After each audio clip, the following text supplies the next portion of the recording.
Hi, thank you so much for joining me. So, this reading is about something about your roots, your past, and healing from your past, especially when it comes to, family ties, family roots, your home life from the past. Healing from that to come into some kind of rebirth that can get you on track to discovering or investigating who you are at your core, who you are on a soul level. If you've been trying to go on like this inner discovery, this like, who am I, who is my authentic self, and it's been difficult to navigate that or to find that for yourself, it's because there are some wounds around, or some kind of healing that needs to happen when it comes to your past. And I do feel that it's strongly tied to your family. It's strongly tied to like your home life in the past, or maybe someone you just used to live with in the past that was very competitive, very combative. The letter C could be significant, but also Scorpio energy was coming through a lot as well, probably because of this rebirth energy, because of this investigative kind of mystery energy that was coming through. But just take it or leave it, take it how it resonates. I'm going to pull some tarot to get more information. And as I was talking, my jacket fell off of my chair. It's on the back of my chair, and I just like moved a different way. And as I was talking about like shedding and healing, something about the home life, my jacket had fell, and it made like this sound that kind of gave me like this tower type energy. But in conjunction with this message, it's more like a tower energy that you've kind of been waiting for. Like, you've been wanting this to happen. You've been wanting everything to just be cleared away so you can truly sit down and really see what needs to be looked at within yourself. We have the Eight of Wands here, Seven of Pentacles, the Moon, and the Emperor. This could have something to do with the father figure or a mother figure here with this Moon energy, which makes sense, home. Page of Cups. This is childlike energy, curiosity. This is also very surprising energy. And I was saying, oh, maybe that makes more sense. Excuse me. I was saying like tower-like energy because it was like surprising, but it was like something, it was like you were welcoming it. And I guess the Page of Cups is more so that energy, because the Page of Cups is very like surprising energy, but it's also like a very childlike, and it's like a welcome surprise. We have the King of Wands here at the top of the deck. Yeah, this could have something to do with like a feminine figure in your life that had very fiery masculine energy that may have like been a little bit unhealthy. Eight of Wands, Seven of Pentacles. Yeah, it's been like you're trying to manifest a very specific life for yourself. You're trying to manifest these things, but you're like, where are they? It's a very slow process, and you're confused. There's a lot of confusion. There's a lot of anxiety around this. There's a lot of unknown about like what is happening. I used to be able to manifest like this in the past, or I never had to worry about this kind of stuff in the past. Like, why is this on my mind constantly now? It's because you're tethered to some kind of energy here that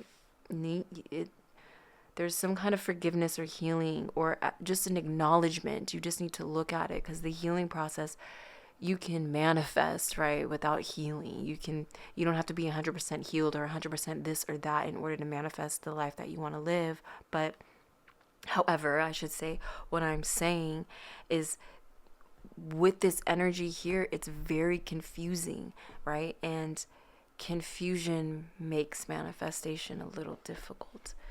It's not the fact that things are unhealed, it's the confusion, it's the anxiety. And you're just like, what is this? And there is some kind of tether here to something very controlling. This can just be an aspect of yourself as well. very controlling energy. Let's get some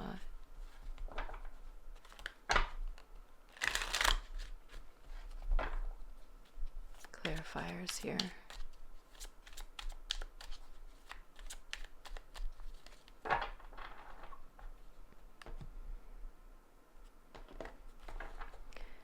Eight of Wands, we have publicity. With Jupiter here. Jupiter in Leo. Whoops. Seven of Pentacles, we have health. Sun in Virgo. The Moon, we have revenge. Wow, that's so interesting. Mars energy here with Scorpio. And okay, let me just finish. Resourcefulness. This came out in a previous reading. Sun in Cancer. Cancer energy, home energy. Bottom of the deck, quarrel. Mars energy again with the Cancer energy again. Tension, home life. Negotiation.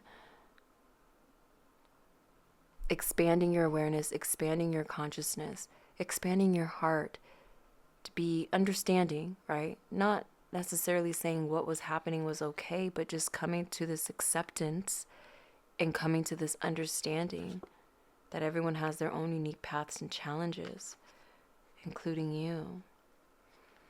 So let's take a look at this a little bit more.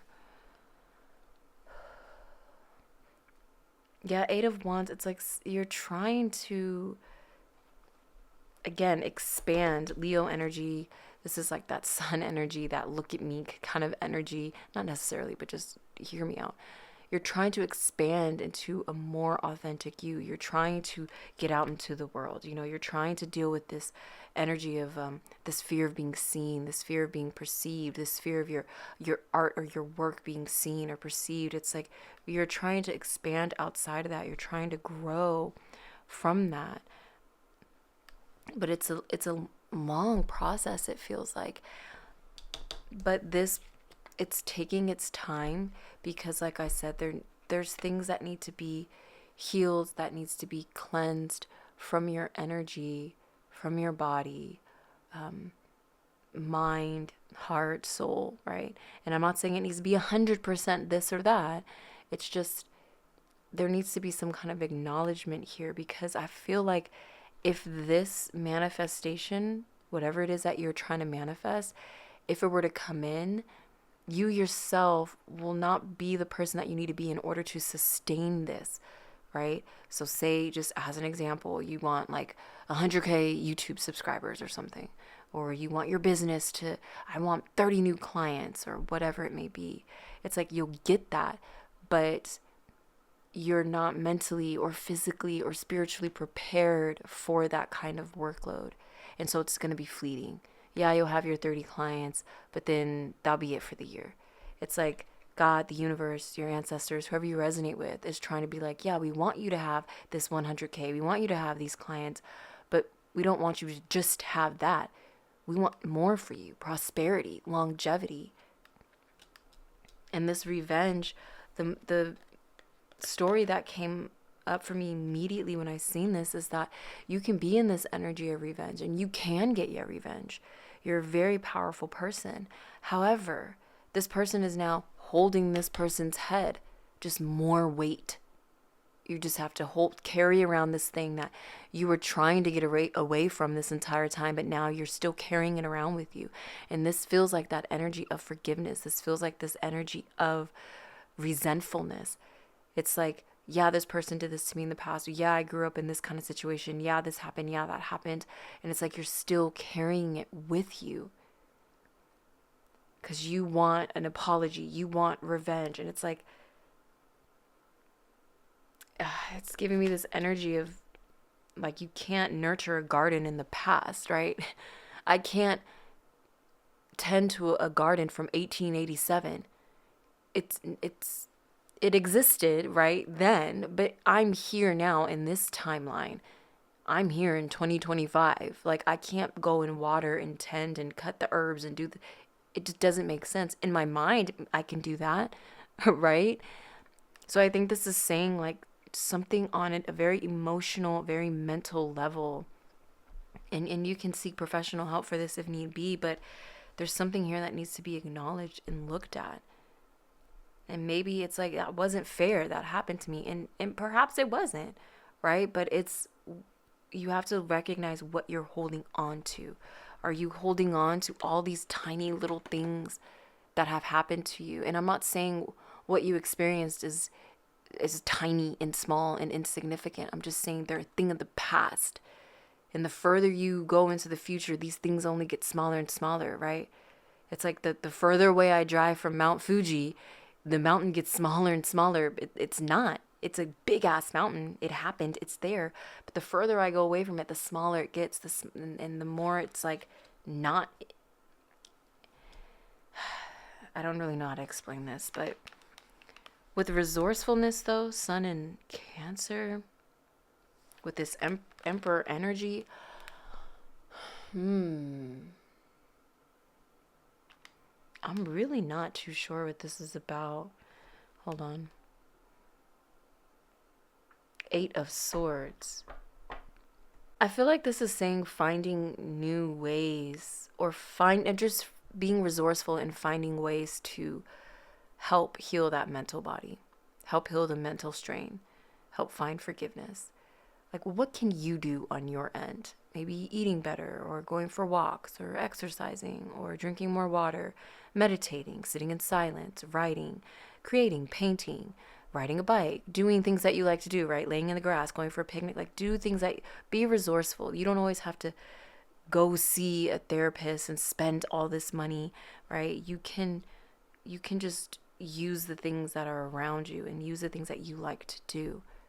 I want to say bird watching is even coming to mind. Pottery could be one thing as well. Let's get some guidance here. But I feel like the moment you kind of just acknowledge what's going on within you, it's like catapulting you into your manifestations, right? But also into like this activation of you, of who you are on this timeline at this point in your life. And it feels beautiful. An octopus could be significant. Surrender to the sweetness. Venus energy, pleasure, joy, make love to life. Yeah, and I was just talking about that just now. Doing what you love to do. Bottom of the deck, called. So this also came out in a previous reading. Perhaps you watched that. It's the reading I did before this. Soul gifts and training. It's time to step up. Weight of the world, boundaries, let it go. It's not yours to carry. Like I was saying with this card here, that head, now you got to carry this damn head around. Yeah, you feeling this way, you said what you said, but now you got to carry this head around with you. And the point is letting that shit go. You know what I mean? Okay. Let's read this out of the book.